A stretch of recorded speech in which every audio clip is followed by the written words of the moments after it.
오늘 말씀의 제목이 뭐라고요?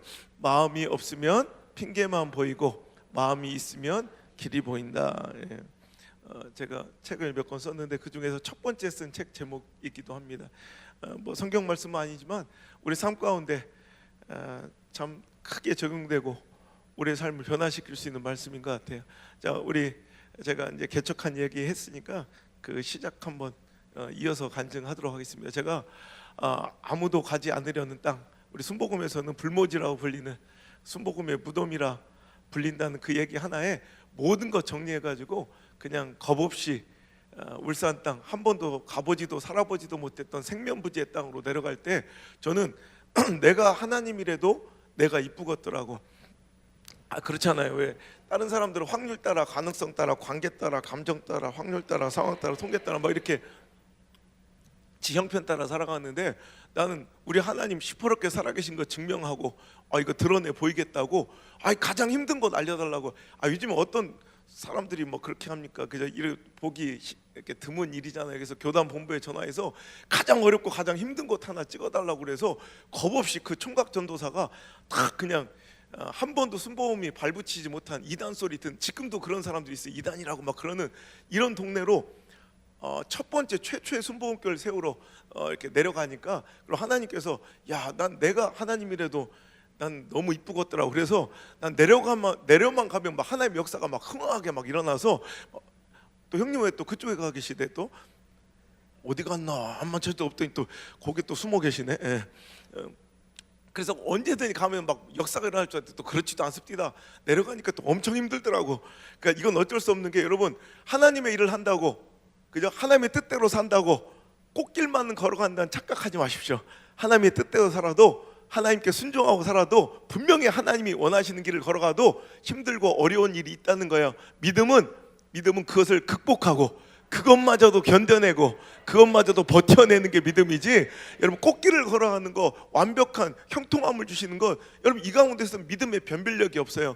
하나님 그래서 일부러 뭐 하나를 시키실 때도, 건축 하나를 시켜도, 여러분 사역 하나를 맡겨도, 사명을 주셔도 무엇이든 하나는 부족함이 있고 어려움이 있어요. 그거를 버텨내고 이겨내는 것에서 우리는 하나님을 향한 사랑, 또 하나님께 대한 우리의 믿음이 변별력이 있고 여러분 세상 가운데 드러나고 구별되는 줄 믿습니다. 그러니까 여러분 왜 이렇게 어려운 순종을 주시는지, 하나님 뜻대로 살아가는데 왜 이 어려움이 있는지, 이걸 하나님께 불평하고 원망할 것이 아니라 그걸 견뎌내는 것이 믿음입니다. 그걸 버텨내는 것이 믿음입니다. 그죠? 그러니까 여러분 새벽기도 할 때마다 그렇지 않아도 잠도 안 오고 막 죽겠는데, 딱 그냥 할 일도 없어 죽겠는데 아침에 막 나와가지고 올 때마다 그냥 확 그냥 하이라이트가 막 비치듯이 조명이 내 앞 발걸음을 사랑의 교회로 인도하고, 딱 끝나고 갈 때마다 돈이 5만 원씩 막 떨어져 있고, 그러면 누가 안 오겠어요? 막 아침마다 이놈의 새벽기도 어찌 이렇게 적응이 안 되는지 몇 년을 해도 그래요. 아침마다 졸렸고 내가 가야 되나 말아야 되나, 또 장학금 생각하니까 또 안 갈 수도 없고 또 일어나고 막 이런 반복되는, 이런 어렵고 힘든, 맨날 아침마다 생각하면 못 일어날 일이, 못 갈 일들이 계속 생긴다고. 여러분 그런데도 그걸 버텨내고 이겨내는 게 믿음이에요. 그러니까 맨날 특세 때마다 막 눈이 오고 태풍이 불고 막 그러죠. 예. 그걸 이겨내고 견뎌내는 가운데 믿음의 변별력이 드러나는 거야. 저건 진짜 믿는구나. 여러분 그런 변별력 있는 신앙 되시길 바랍니다. 어려움도 이겨내고, 상황의 불편함도 이겨내고, 또 관계의 아픔도 이겨내고, 하나님 뜻대로 끝까지 걸어가시길 바라요. 저도 그냥 무조건 내려와서 이제 형통함만 있을 줄 알았더니 평생을 충청도에서만 살았던 사람이 처음으로 경상도에 내려왔더니 정서적으로 안 맞는 거야. 이게 제일 힘들더라고. 왜냐하면 충청도 정서랑 경상도 정서가 제일 안 맞는 것 같아요. 충청도는 마음에 있는 속내를 잘 드러내거나 표현하지 않는 걸 예의라고 생각할 정도로 속내를 얘기를 안 해요. 근데 경상도 너무 직설적이에요. 면제되고 안 돼요, 못해요, 싫어. 이건 우리는 끝장 볼 때나 한 얘기예요. 이 정도 막 내 표현했으면 우리 다시는 안 보는 거예요. 근데 경상도는 면제는 되고 눈앞에서 막 싫어요, 못해요, 막 자기 감정을 너무 많이 표현하니까 나 이런 걸 본 적이 없거든. 충청도 사람들은 그래요. 원래 충청도 사람들은 자기 속내가 있어도 좋다고 얘기하고 싫어도 싫다고 얘기 안 하고, 이렇게 뭔가 이렇게 자기 의사를 확실하게 얘기 안 하는 게 우리 또 그 충청도의 정서예요. 예를 들어 이런 거예요. 어쩌? 내일 특세 갈게요? 그럼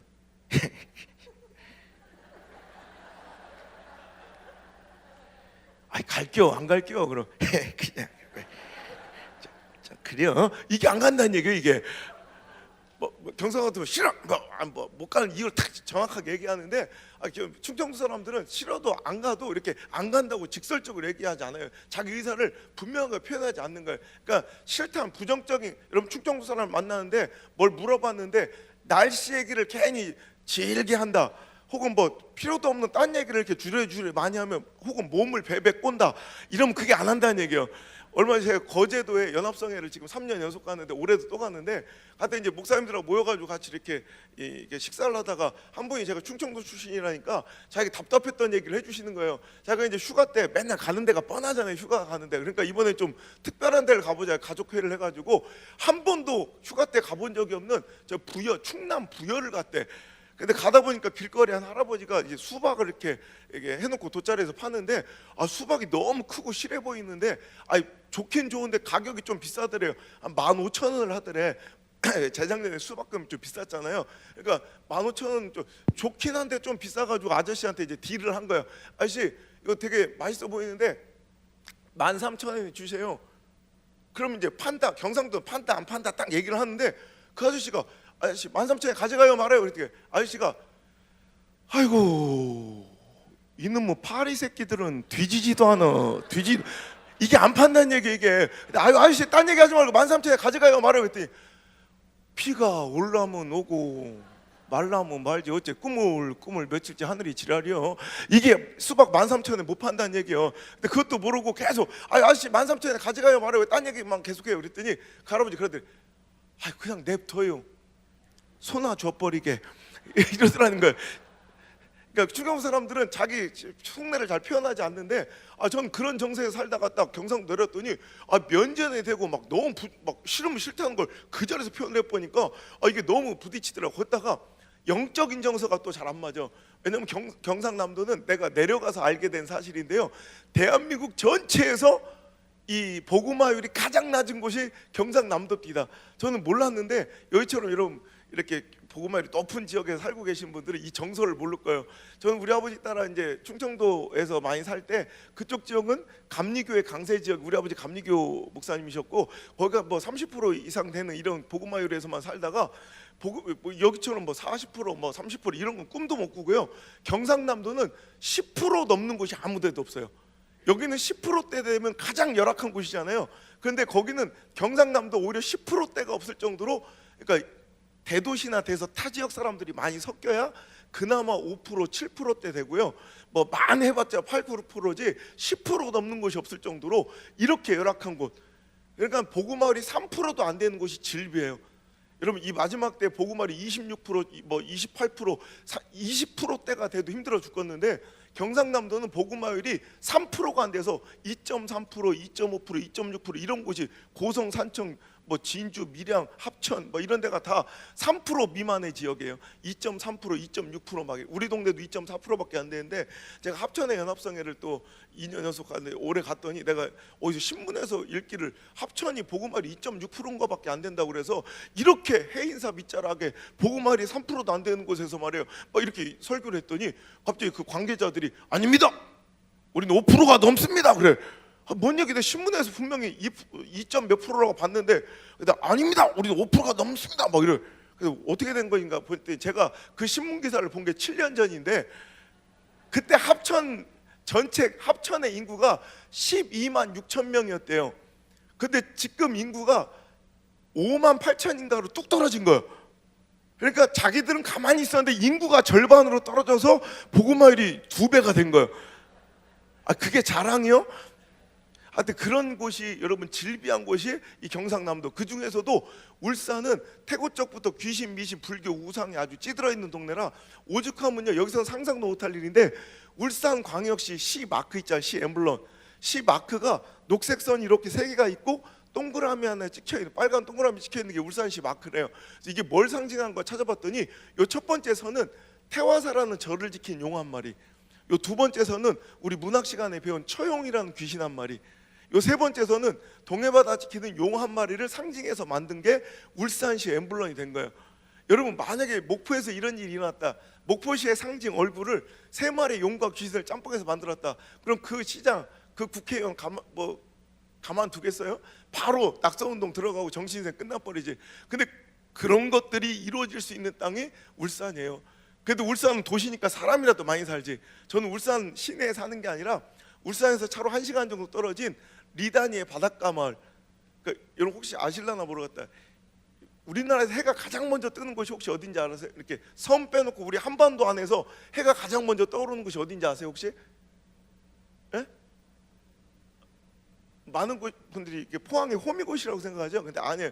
거기보다 그 호미곶을 이렇게 꼬랑지 톡 튀어나온 데고 이렇게 토끼 엉덩이 같은 부분이 있어요. 거기가 울산에 혹시 간절곶 들어보셨어요? 간절곶? 세계에서 가장 큰 우체통 있고 뭐 수도원이요 뭐요 뭐 아무것도 몰라요. 도대체 아는 건 뭐예요? 하여튼 이런 간절곶이라고 세계에서 가장 큰 소망 우체통이라고 거기가 우리 동네예요. 거기 들어간 입구 마을이.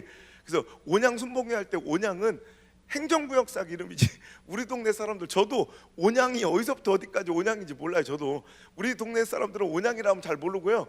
우리 동네 진짜 이름은 보니까 여기 우리 저기 울산에서 오신 분이 많이 있더라고. 그래서 내가 다 알 것 같아서 다른 동네 가면 내가 그냥 울산에서 산다고 거짓말 시켰는데 여기 아는 분들 있는 것 같아서 저는 울산 시내가 아니라 울산에서 차로 1시간 정도 떨어진 그 바닷가 마을에 동네 이름도 네 부끄러워서 어디 가서 얘기도 못하는데 여기니까 여기만 알고 있어요. 딴 데 얘기하지 말고.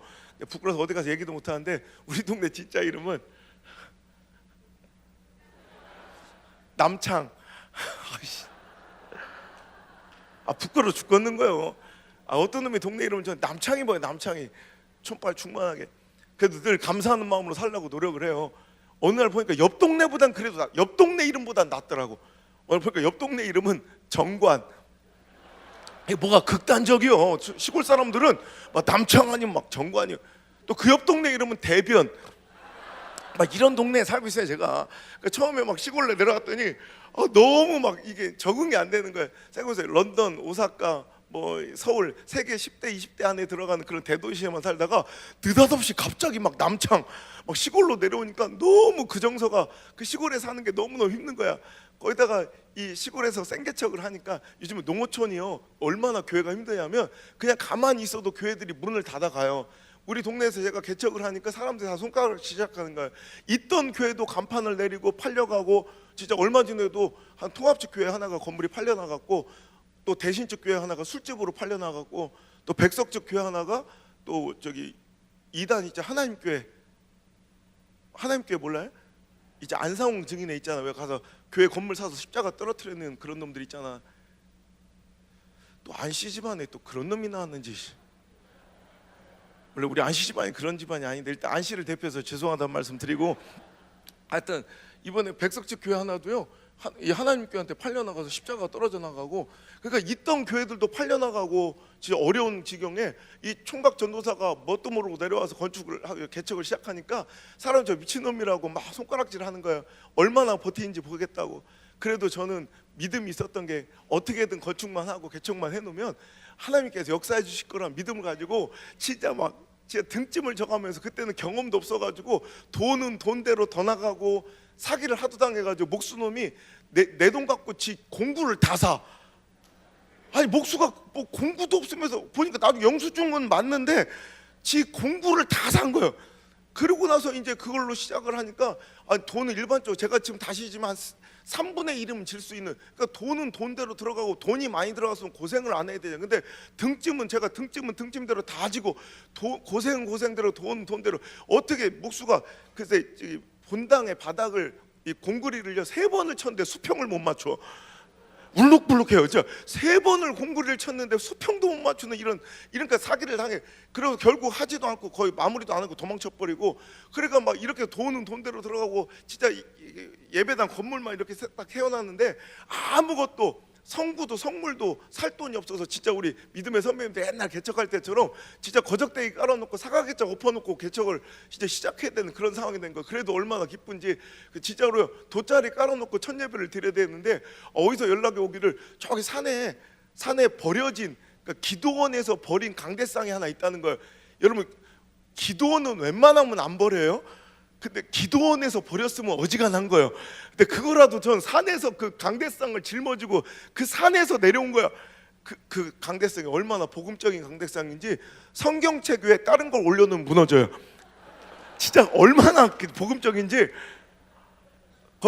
거기서 보니까 의자도 몇 개 또 올라가서 의자도 몇 개 주워오고, 또 부산에 어떤 외곽에 어떤 여자 목사님이 개척했다가 3년 안에 이렇게 성도 한 명도 없어서 문 닫은 교회 거기서도 이렇게 의자 좀 얻어오고, 또 한번 소문에 듣기를 한 이게 부산에 있는 군부대 안에 있는 교회를 큰 대형 교회가 이렇게 지어주고 성물을 싹 바꿔줬대요. 그래서 거기 있던 옛날 못 쓰던 옛날 것들이 다 쓰레기 매립장에 이렇게 있다는 소식을 듣고, 제가 1톤 트럭 하나 빌려가지고 그 저기 원사님 한 분을 이렇게 소개받아가지고 그 군부대 안에 쓰레기장에 간 거예요. 그랬더니 아니 진짜로 그 쓰레기 매립장에 그 막 성물들이 막 이렇게 박혀 있더라고. 그래서 그걸로 끄집어 내가지고 최대한 실을 만큼 실어가지고 그렇게 해서 또 주워온데, 아우 군부대에 있는 의자는 또 더럽게 무거워. 얼마나 무거운지. 거기다 낙서가 그렇게 많아. 애들이 군부대에 있는 그 애들은 예배드리는 애 중에 거의 절대 다수가 신앙 때문에 온 애들이 아니 딴 목적 있잖아요. 그러니까 낙서가 초코파이 언제 주냐, 영수가 기다려, 꼬무신 거꾸로 신지마, 막 이런. 거기다 또 사람들이 군복만 입혀놓으면 사람이 되게 피폐해지는 건 어쩔 수 없어. 점 잤던 사람도 예비군 훈련 가서 군복만 입어놓으면 사람들이 이상해지잖아요. 그것처럼 애들이 군대만큼 마음이 피폐해지는지 맨 낙서의 절반이 동그림을 어찌렇게 많이 동그림을 그렇게 그려놓는지. 그래서 그거 페인트질 싹 해가지고, 그러니까 주워온 곳이 너무나 다채로워가지고 의자가 이렇게 똑바로 이렇게 좀 줄을 질서 정연하게 있어야 되는데 6자, 7자, 8자, 9자, 11자 다 달라 의자가. 그러니까 이 두 줄 놓고 예배를 드리는데 벽 쪽으로 붙여서 최대한 많이 놓으려고 의자를 놓으니까 여기가 삐뚤빼, 그냥 정신없이 들어오면 정강이 다 나가. 우리 교회 들어올 때도 이렇게 피해서 막 들어와야 될 정도로 그런 볼품없는 예배당이지만 전 섬길 곳이, 내가 사역할 곳이 있다는 게 얼마나 감사한지. 거기서 총각 전도사가 첫 번째 주일을 기다리며 마치 게릴라 콘서트 기다리는 가수 마냥 요 바깥에 얼마나 막 가슴이 뛰는지, 하나님 어떻게 역사하실까. 내가 이렇게 어렵게 개척해놨으니까, 건축해놨으니까 하나님 이제 채워주셔서. 그래서 첫 번째 예배 드리는데 방에서 자지를 못하겠더라고. 너무 흥분이 되고 긴장이 돼서. 그래서 나와서 강대상 앞에서 그냥 밤을 꼬박 새고 드디어 첫 번째 주일 하나님 어떻게 역사하심을 기대할까 딱 일어난 뒤 첫 번째 주일부터 사람들이 그냥 막 한 명도 없어.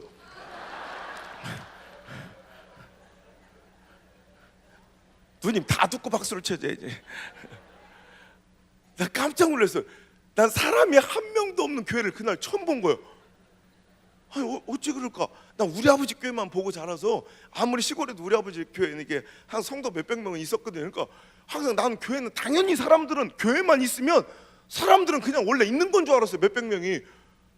교회만 어렵게 지어놓으면 사람들은 다 오는 줄 알았어. 그때 웬걸 그 한 사람이 없는데 얼마나 이게 절망스러운지. 이럴 줄 알았으면 내가 장가라도 가고 개척을 했어야 되는데 난 총각으로 개척을 했더니 근한 마누라가 없어. 그거라도 있었으면 걷다 대고 설교라도 하면 됐는데 진짜 너무 비참해요. 그냥 찬양은 혼자 하면 되고 사도신경도 혼자, 기도도 혼자 하면 되는데 설교 시간만 되면 아무도 없는 빈 예배당에 이거 설교를 해야 되나 말아야 되나. 또 안 하자니 내가 너무 불성실해 보이고, 걷다 또 하자니 또 내가 약간 미친놈 같고. 이게 아니 한두 번은 훈련 삼아 연습 삼아 해본다고 하면 되지만, 여러분 생각해 보세요. 아무도, 성도가 한 명도 없는 개척교회 총각 전도사도 일주일이면 설교를 10번 넘게 해야 된다니까. 뭐 새벽기도 7번, 금요철야 수요예배 주일날 2번만 해도 10번, 11번 아니에요. 그러니까 아무도 없는 그 빈 예배당에 일주일에 10번 넘게 막 석 달 넉 달을 하다 보니까, 설교를 하다 보니까 나에게 특별한 능력이 생기기 시작해. 어느 순간부터 저 벽이랑 대화가 가능해져. 그리고 저 꽃꽂이에 꽂아야 예쁜 저 꽃을 자꾸 귀에다 꽂고 싶고. 그분들의 마음이 이해가 돼요. 그분들은 왜 그렇게 비가 오는 날 우산을 집어던지고 그 빗속을 그렇게 하염없이 뛰었는지 나도 이해가 돼. 자꾸 뛰고 싶어 비만 오면. 그러니까 내가 이러다 미치겠는 거야. 예배 시간에 내 마음과 시선이 온통 집중되고 보여야 될 하나님은 온데간데 없고, 여러분 예배 시간 하나님을 보여야 되잖아요. 예배 시간에 하나님은 안 보이고 온통 성도가 한 명도 없는 개척교회 전도사는요, 온통 내 눈은 저놈의 문짝밖에 안 보이는 거예요.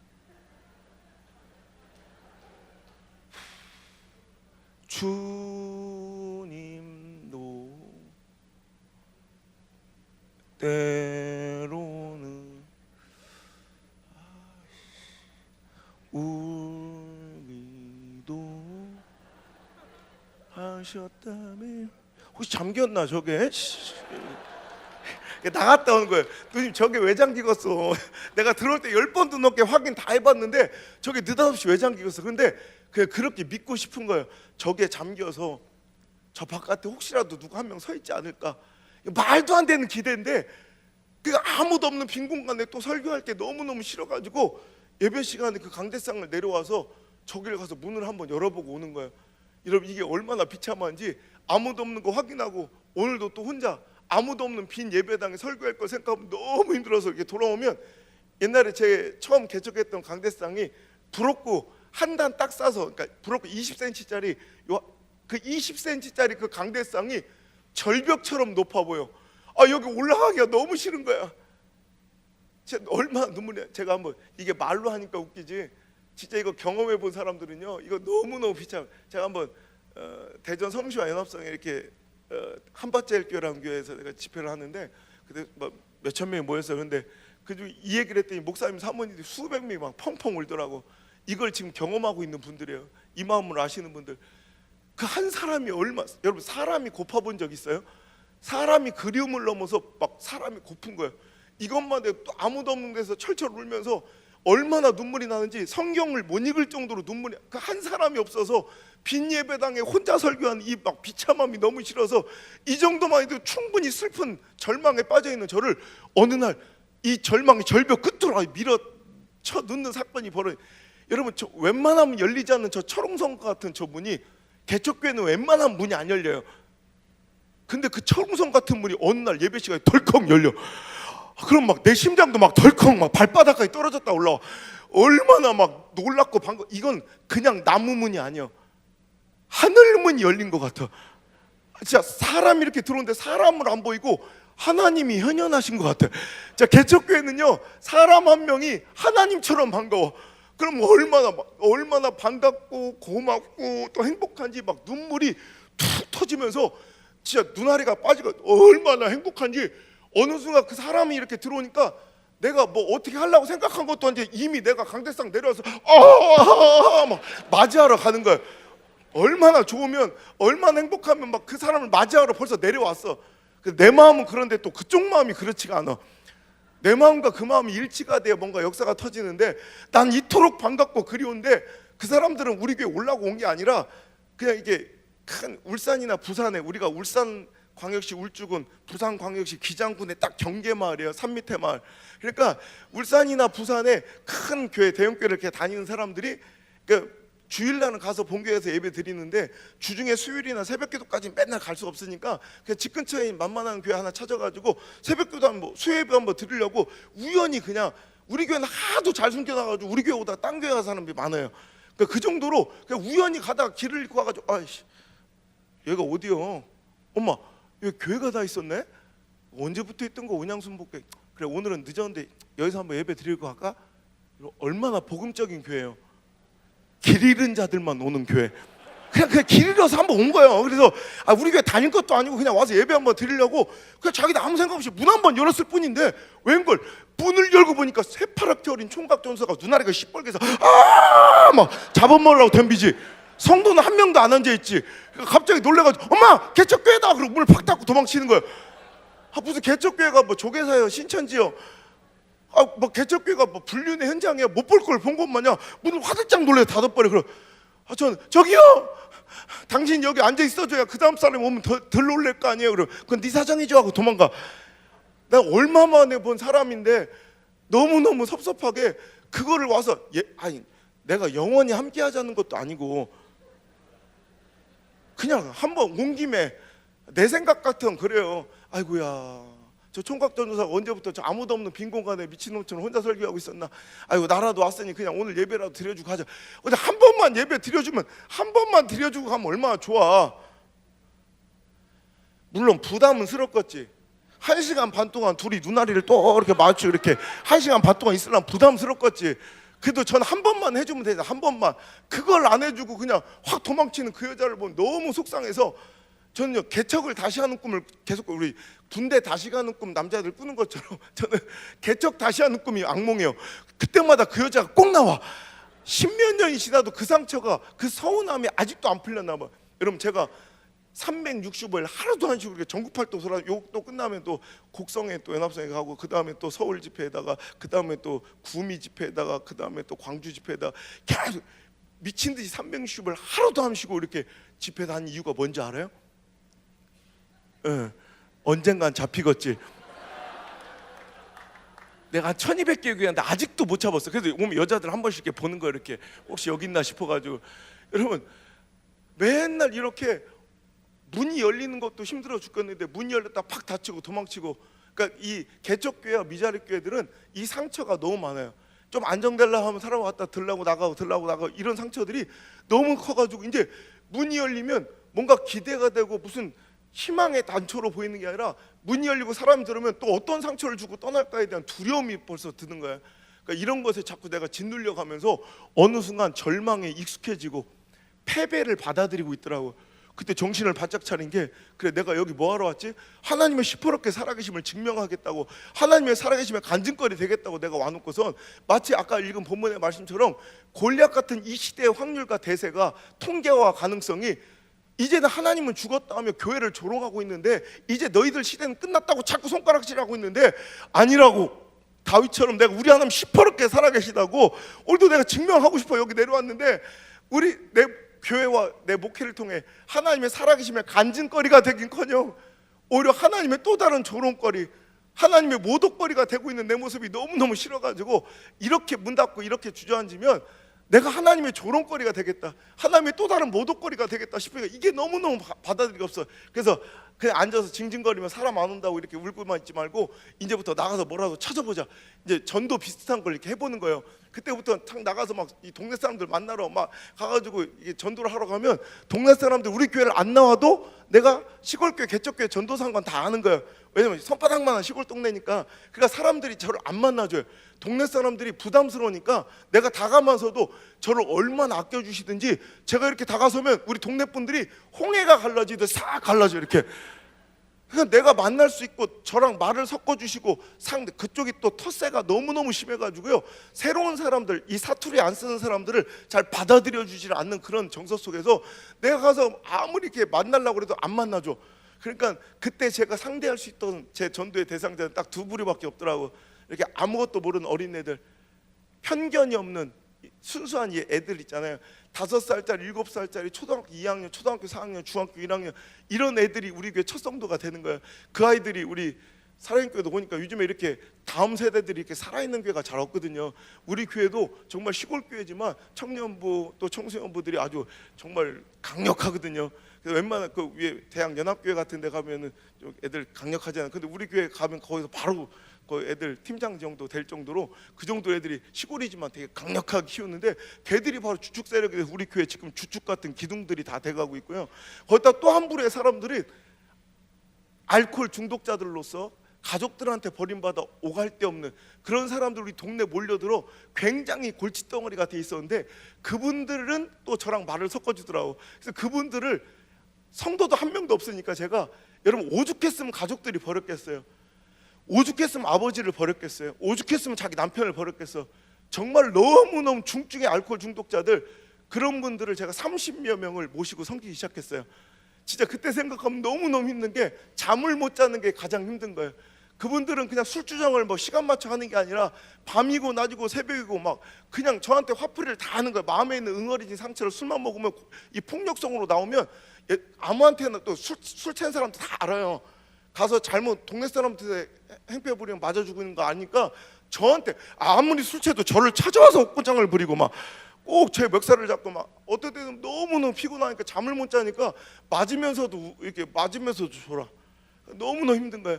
그런 분들을 또 조금 있으면 업고 뛰어야 돼. 왜냐하면 그분들은 너무 중증의 환자들이라 이제 거의 이제 지금 다 돌아가셨어요. 근데 그분들 거의 말기쯤 되면 간경화, 간경병이 너무 극도로 심해져가지고 이제 얼굴이 황달이 오고요, 복수가 막 이렇게 차요. 그리고 정맥이 약해지기 시작하고 정맥이 다 터지기 시작해요. 그럼 정맥 중에 가장 많이 터진 일반적으로 요 목에 있는 정맥이 제일 약해. 이쪽이 많이 터지더라고. 그럼 그분들 막 분초를 다투니까 그분들은 보호자가 아무도 없어. 그래가지고 그분들 제가 파출소, 병원, 소방서에 다 제 이름이 보호자로 올라가 있기, 일 보호자로 올라가 있기 때문에 맨날 그분을 사고 치면 나한테 연락이 다 오는 거야. 그리고 그분들 파출소 가서 빌고 또 데려오고, 또 그분들 쓰러지면 또 업고 뛰면 막 피를 막 뒤집어 쓰면서도 가면 그 냄새 나는 막 이런 분들 데려오면 병원에서 싫어하거든. 안 받아주려고. 그래 맨날 무릎 꿇고 비는 게 제 일이었어요.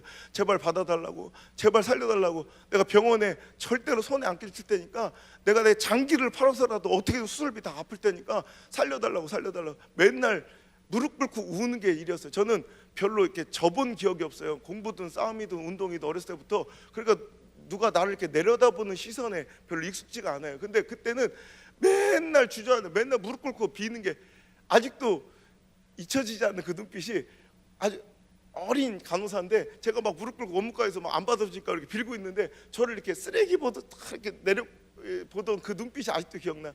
그래서 지금 너무 감사한 거예요. 그분들은 돌아가신 결과는 같지만 한 명도 치료를 못 받거나 한 명도 수술을 못 받고 가신 분이 아무도 없어요. 그분들 돌아가셨지만 더 이상 수술을 못 받고, 더 이상은 수술을 이제 불가해서, 치료가 불가능해서 이제 다 할 거 해드리고 돌아가셨지, 수술 못 받고 안타깝게 돌아가신 분이 아무도 없을 정도로. 그리고 그분들 수술비 내가 다 갚았어요. 결국에 10원 한 장 안 땡기고 내가 병원에 다 갚았다고. 그랬더니 지금은, 여러분 지금 이렇게 풍족하게 제가 하나님께 복을 많이 주셔서 정말 누구 못지않게 풍족하게 사는데, 지금도 힘든 일이에요. 피 한 방울 안 섞인 이런 한두 명도 아니고 이런 많은 분들 이렇게 다 챙겨드리기가 쉽지 않아요. 근데 그때는 얼마나 더 힘들었냐면, 그때는 제가 2004년 1월 1일부로 하나님께 내가 주의 종이 되면서 하나님께 서약을 드린 게, 이제 하나님 저는 주의 종입니다. 그리고 주님께서 주시는 것만 먹겠습니다. 이제 하나님께서 보내신 양젖 외에는 어떤 것으로도 내 배를 채울 수 없습니다. 2004년 1월 1일 날 제가 하나님께 서약을 해버렸어요. 왜? 내 자신을 못 믿은 거예요. 내가 힘들고 어려울 때 이제 개척을 하고 목회를 시작하면서 내가 주변에 사람들이 너무 많았거든요. 지금도 그래. 뭐 아무 얘기도 없이 그냥 내가 돈 1,000만 원만 보내라, 이유도 없어도 그냥 바로 보내줄 사람 한 30명은 넘을 것 같아. 그러니까 그냥 내 주변에 사람들도 항상 너무 많고, 우리 가족들은 또 되게 잘 살아요.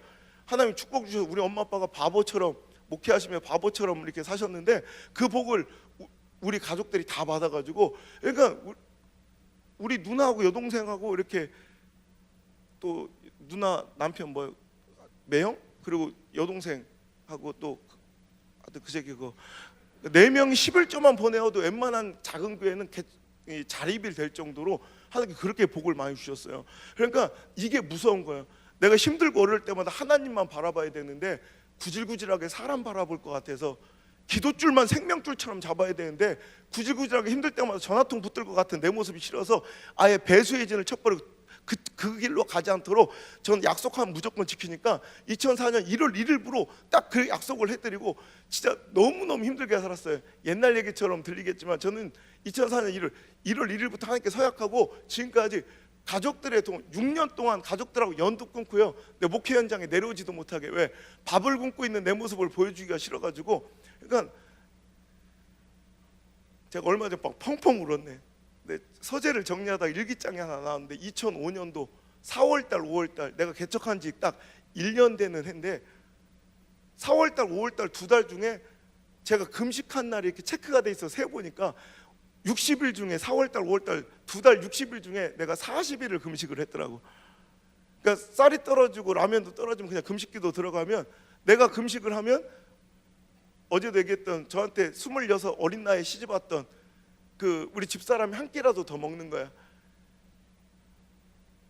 우리 젊은 내지간에 그냥 밥 굶고 그런 건 괜찮은데, 우리 집사람이 첫 아이를 가졌을 때, 우리 안드레 뱃속에 있을 때 배가 만삭이 된 배를 끌어안고 어느 날 저 앞에서 펑펑 우는 거예요. 전도사님, 제가 만삭이 되고 이렇게 임신을 하니까 사과가 먹고 싶어요, 딸기가 먹고 싶어요, 이게 아니라 전도사님 제가 배가 고파요. 배고 만삭의 아내가 배가 고프다.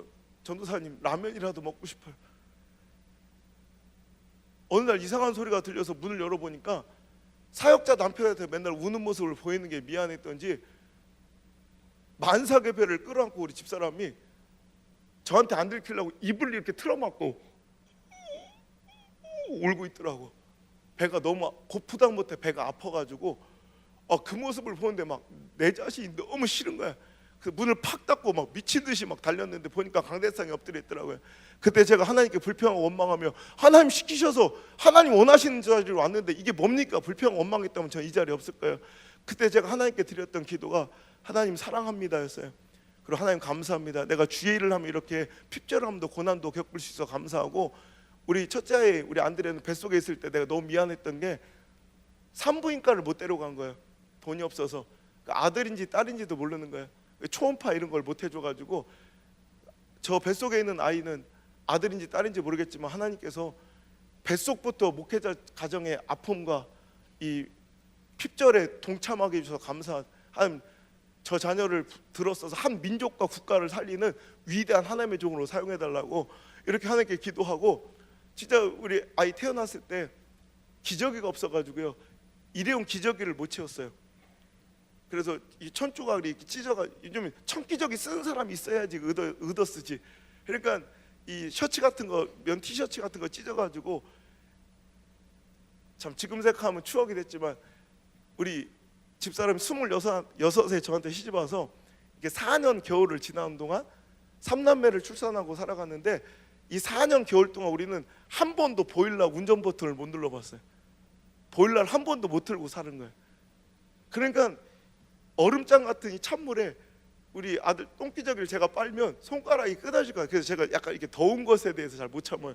그러니까 너무너무, 그래서 11월 달만 되면 이 발가락 손가락이 막 끊어질 것 같아요. 제가 집회를 하도 많이 다니니까 이제 제 차가 이렇게 리브니처럼 이렇게 연예인들 타는 밴 같은 걸 타고 다니는데, 거기 이제 챙겨야 될, 거기가 제 사무실이나 마찬가지니까 뭐 거기 TV도 있고 옷장도 있고 뭐 컴퓨터도 있고 공기청정기도 있고 다 이렇게 제 방 같아요. 거기가 침대처럼 이제 다 개조가 돼가지고, 그럼 우리 수행하는 비서들이 이렇게 챙길 때 체크리스트가 있는데 그중에 첫 번째가 털신이에요. 털신, 알래스카 털신. 저는 365일 이걸 신고 다녀야 돼. 그러니까 한여름에도 에어컨을 틀면 몸은 시원해지는데 발가락이 끊어질 것처럼 아파가지고, 그러면서도 우리는 밥을 굶고 보일러도 못 틀고, 우리 삼남매 애들은 백일사진 돌사진도 못 찍어줬어요.